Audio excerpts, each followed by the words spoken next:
We are probably the country in Africa that has close to 90% green energy, and we intend to take it to 100%.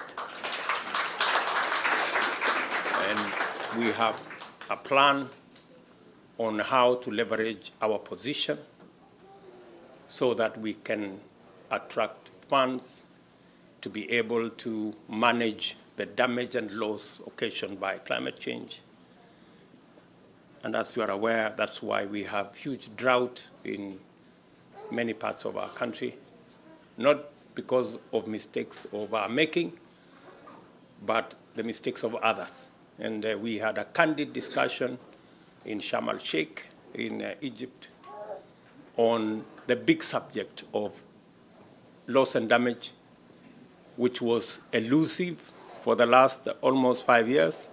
But finally, in Sharm el-Sheikh, the final resolution was that loss and damage is going to be quantified and a special fund set up to deal with loss and damage by countries like Kenya, who are paying a huge price, yet contributing very little to the damage that climate change is causing to our globe. By December next year, all government services will be on a digital platform. You can transact your business. You can pay for your electricity bills. You can pay for whatever you want to pay for, either for yourself or for your loved ones or your parents or your brothers or your relatives, right from wherever you are. You may want to know that only 20%, actually almost maybe less than 15% of government services are on a digital platform. But in the next 12 months, every government service will be on a digital platform to reduce on costs, to reduce on unnecessary bureaucracy. And that is why, if you read our manifesto, we have built into our manifesto an expanded 100,000 kilometers of digital superhighway that will bring on board additional areas. All our schools, I think we have 29,000 schools in Kenya. We've said every school must be connected to the internet. Every market must be connected to the internet. And we are going to work with the private sector and all the public institutions to actualize that. We have a plan on the how. And as you work hard to change your lives here, we will work hard to change Kenya, and hopefully with all of you on board.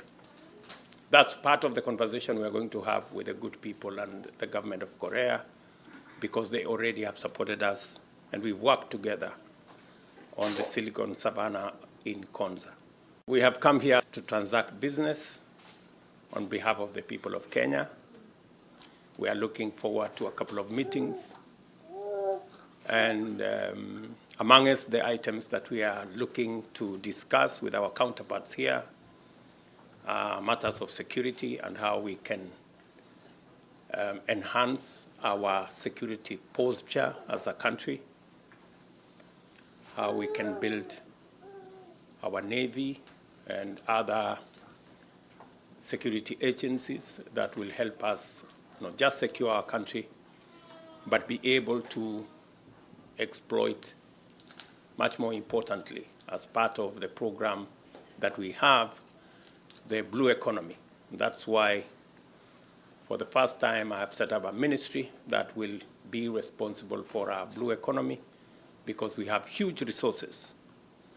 And this great country has the potential to work with us, either as public or even private sectors, to be able to leverage on the blue economy, to grow our economy, and to create a food secure nation. we will be having a conversation about our technology and ICT and the digital economy in general.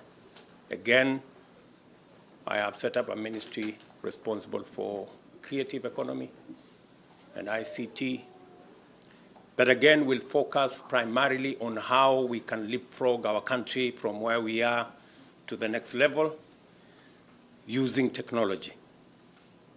Just to let you know, we already have a big program with Korea in Kansas City, which is actually our Silicon Savannah or our technology hub. And we are seeking to build on that platform to elevate to the next level. There are already discussions that have gone on, extensive discussions. We intend, with my visit, to consolidate the discussions that we've already had so that using technology, we can push our country to the next level. Kenya is now growing to be a big exporter of avocado. We are already the leading exporter of tea. We are the leading exporter of coffee out of the continent. And I was having a conversation with a minister who came to receive me this evening.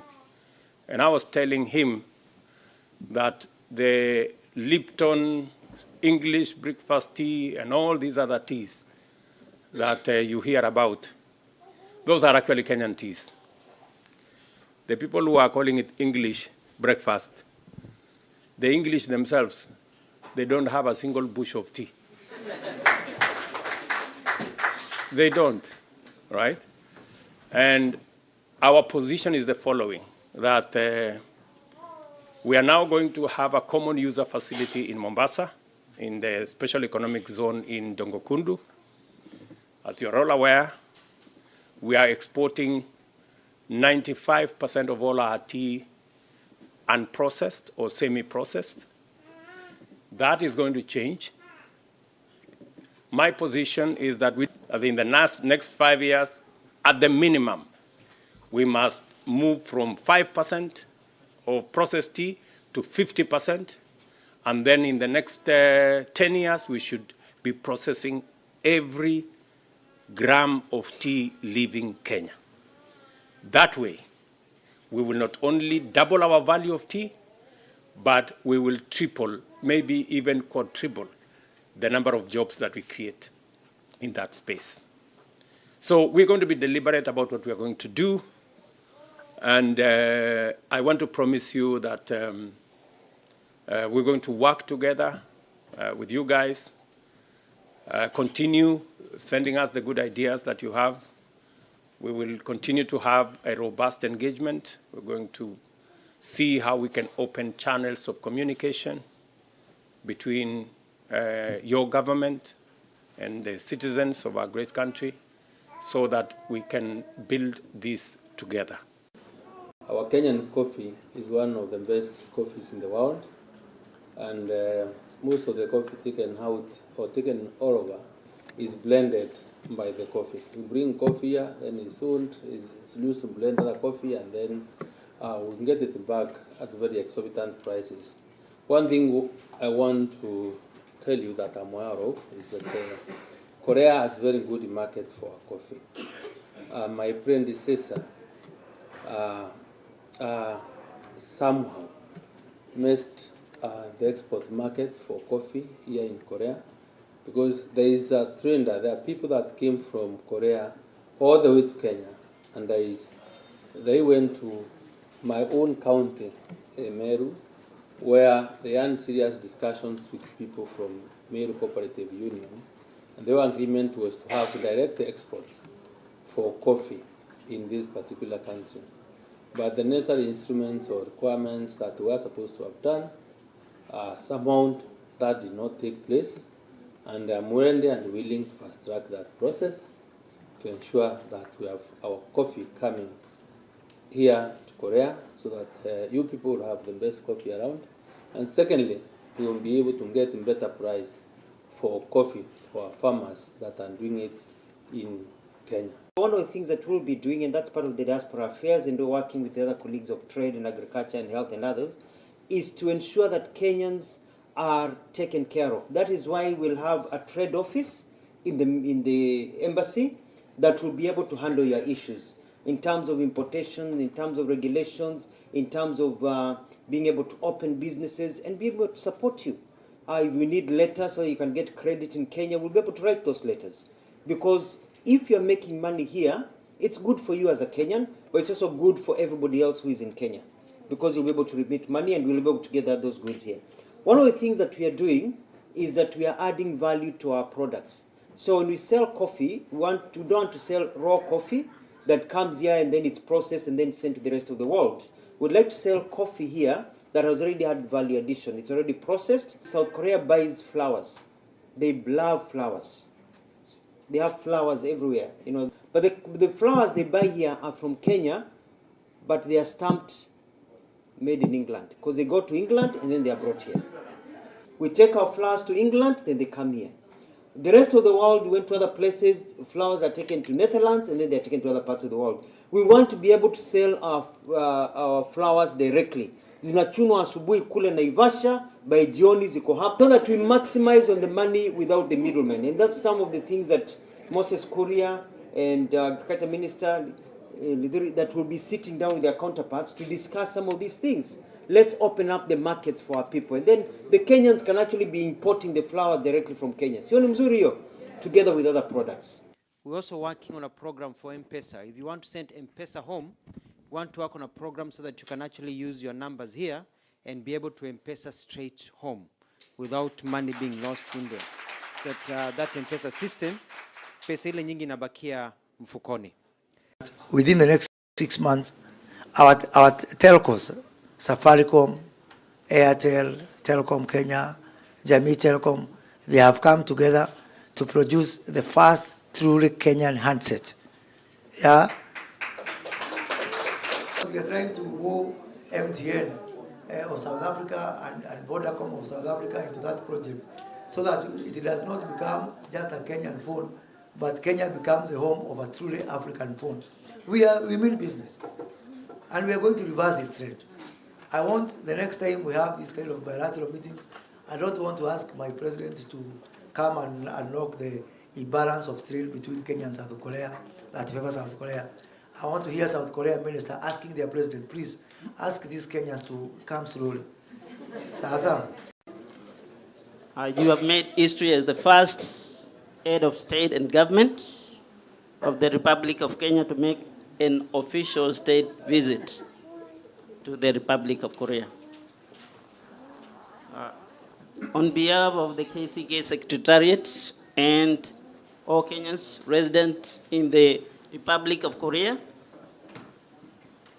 I would like to extend our warm welcome to you and all the Kenyan government officials present.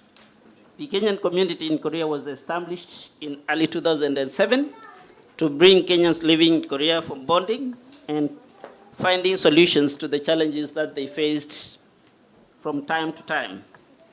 So far, we have approximately about 300 active members spread across the Korean Republic, which we have mapped into 6 KCK regional branches.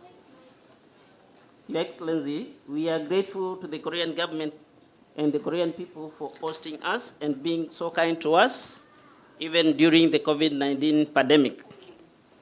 As is the Kenyan spirit, Kenyans have been assimilated into the Korean community in terms of language and also in terms of lifestyles. What you have done today by making this trip at the invitation of His Excellency President Yoon marks a journey that is going to transform the relationship between Korea and Kenya. So all the things that you've been agitating for, the hardships you've been having in Korea, I expect a good amount to be resolved by the fact that our head of state is here and he's going to table some of these issues, and we at the mission will continue to follow them up. Overall, Kenya carries the flag of our country very, very high, from the diaspora to the mission. And I thank you, my fellow diasporans, for really being a pleasure to work with. Ndugu zangu wa Kenya, hamjambo? Good evening. Bwana Yesu asifiwe. God is good. All the time. And all the time. God is good. Thank you very much. Right. So the hustlers get the best things. Those who wait, they get the go. And because we have a competitive advantage in our human capital,